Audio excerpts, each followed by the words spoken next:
Hey, and welcome to this episode of Matched Betting Uncovered, brought to you by ProfitDuel. So if you're getting into matched betting, or even if you've been doing it a while, you know the real challenge isn't just placing the bet itself. It's often juggling the data, right? Absolutely. You might have, say, a free bet offer from one place using American odds, Right. and then you're trying to place your lay bet on an exchange, and they're all about decimal odds. And that conversion, if you mess it up even slightly, poof, there goes the guaranteed profit you were counting on. That's exactly it. It's probably the biggest hurdle for newcomers. You just see this heap of numbers flying around, all these different formats, and it honestly feels like some kind of unbreakable code. Yeah, like it's designed to be confusing. It can feel that way.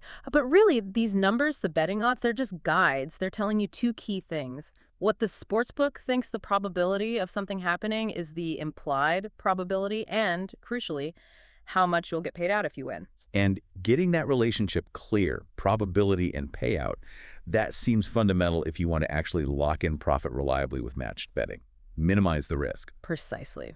So our mission today in this deep dive is really to unpack that language. Let's clearly define the big three types of odds you'll encounter: American, decimal, and fractional. Okay. And maybe most importantly, figure out why decimal odds are usually the go-to, the most useful format when you're calculating things like liability in matched betting. Okay, let's definitely unpack that. So first things first, where do these odds actually come from? They're not just random numbers, obviously. No, not at all. It's quite a complex calculation, really.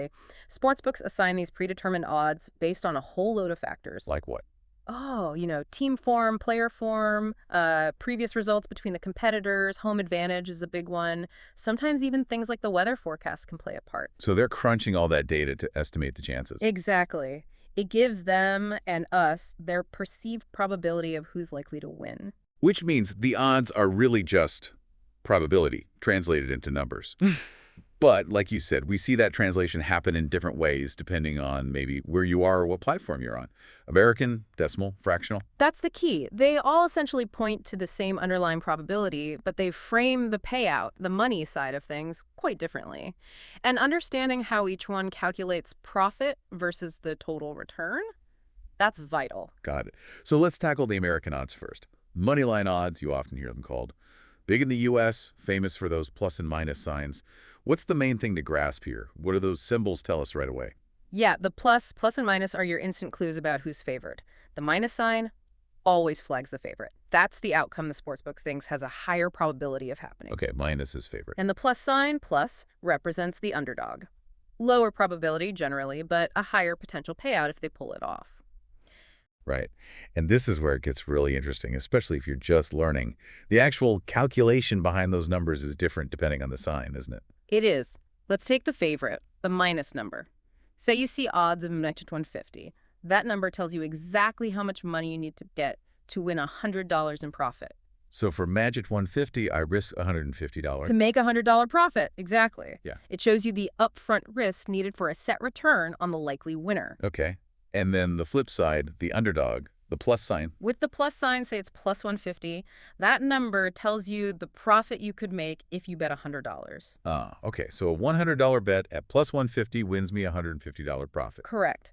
The really important thing to remember for both, though, plus or minus, is that the total amount you get back if you win is always your profit plus your original stake back. Right. You always get your stake back on a winning bet. Now, I get standardizing around $100 makes comparing maybe a bit easier. But for matched betting, where we need really precise calculations for liability, well, why would someone prefer this? Does it offer any real edge? Not really for the core matched betting calculations, no. They're just not as intuitive for quick multiplication, which is what you need a lot of the time. Okay. Their main use strategically is probably just that instant read on value. You see plus 250, immediately the implied probability is pretty low, so maybe a free bet used there could yield a high profit if it wins. But for actually matching the bets, laying off the risk, you really want a system built for multipliers. Which takes us nicely into The decimal odds, yeah. The global standard, pretty much. used everywhere else, basically. Yeah. Europe, Canada, Australia, and crucially on almost all the betting exchanges. Exactly. And this is the format you really want to get comfortable with for matched betting. Decimal odds, sometimes called European odds, are just fundamentally simpler. Why? Because the number you see represents the total amount you'll receive if your bet wins. Total amount.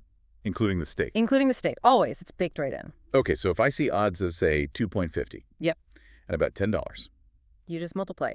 $10 times $2.50 gives you a total return of $25. Simple as that. That does make calculating things much easier, especially if you're figuring out liability on an exchange bet. Instantly easier because you're always working with that clear total return multiplier. No need to separate profit and stake in your head like with American odds. And there's a key number with decimals, right? The break-even point? Yes, 2.0. That's kind of the conceptual dividing line. Odds of 2.0 mean you exactly double your money, you get your stake back, plus the same amount again in profit. So anything below 2.0 is a favorite. A strong favorite, yeah. You're getting back less than double your stake in total. And over 2.0 is an underdog. Right. Odds over 2.0 mean you'll get back more than double your stake if it wins. For matched betting, we're often looking for bookmaker odds and exchange lay odds that are really close together. Decimal format makes spotting that closeness, that match, much quicker and clearer. Okay, so decimal seems the most efficient, the clearest for matched betting calculations. Why do we even need to bother with the third type then, the fractional odds? Feels a bit old school. It is a bit old school, but still very common, especially in the UK and Ireland. You see them used a lot in horse racing coverage there. Think odds like 51 or 101 written with a slash or sometimes a hyphen. Right, I've seen those. They work completely differently again because they focus only on the profit ratio. So the number on the left is what I win. In profit, yes, for staking the amount shown on the right. Ah, okay. Profit only, excluding the stake. That's the crucial difference. So 51 means for every $1 you bet, you win $5 in profit. If you bet $10 at 51, you'd win $50 profit, plus you get your original $10 stake back on top. Got it. Profit first, then add the stake back. Now, what about when they look backwards? Like 110 or maybe 25. That can trip people up. Oh, yeah, definitely. That's what's called an odds-on selection. It looks counterintuitive because the first number, the profit, is smaller than the second number, the stake. What does that signify? It signals a very, very strong favorite, an outcome considered highly likely to happen. So odds of 25, for example, are telling you that you need to stake $5 just to win $2 in profit. Wow, okay. So you risk more than you stand to win in profit. Exactly. It instantly shows you it's considered a low-risk bet, but consequently, the reward, the profit margin, is also very low. Okay, so we've got the three formats: American with its plus-minus focus on $100 bets, decimal showing the total return multiplier, and fractional giving that profit-to-stake ratio. Let's bring this home for the matched bettor listening. This raises a big question, doesn't it? When I'm scanning for a good match, say, between a bookie offer and an exchange lay price, do I really need to be sitting there with a calculator trying to convert minutes of 150 into decimal and then maybe into fractional just to compare? Oh, goodness, no. Please don't. Trying to do that manually, especially under time pressure, is honestly the fastest way to make a mistake, a costly mistake. Right. Look, understanding how they work, the concepts we've just talked about, that's essential. It's foundational knowledge. It makes you a smarter bettor. But for the actual doing, relying on manual conversion for live bets is just asking for trouble. Why is it so risky? Especially thinking about calculating liability for lay bets. Because matched betting needs precision, like surgical precision. You're placing two bets, often simultaneously, designed to cancel each other out perfectly, leaving you just the profit from the bonus. Okay. So imagine the bookmaker shows American odds of, say, Nevis 135. Your exchange needs the lay bet in decimal. The exact conversion might be something like 1.74074.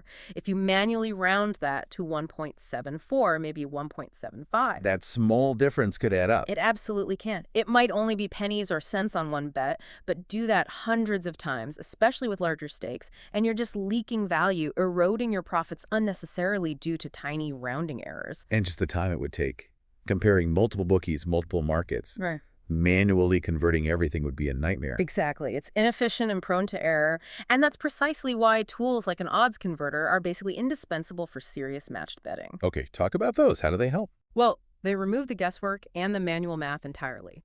You plug in the odds in whatever format you see, American, fractional, and it instantly gives you the precise equivalent in the other formats, especially decimal. So 100% accurate translation. Yes, down to several decimal places if needed. It gives you total transparency. You can instantly convert everything to decimal, compare the bookmaker back odds to the exchange lay odds accurately, and calculate your exact lay stake and liability without any risk of miscalculation. It basically handles the unbreakable code for you. Pretty much. It turns that confusing heap of numbers back into what they should be, clear indicators for your strategy. It makes the whole process smoother, faster, and most importantly, safer for your profits. So the takeaway is understand the concepts, know what American decimal and fractional mean, but use a reliable tool for the actual conversions in practice.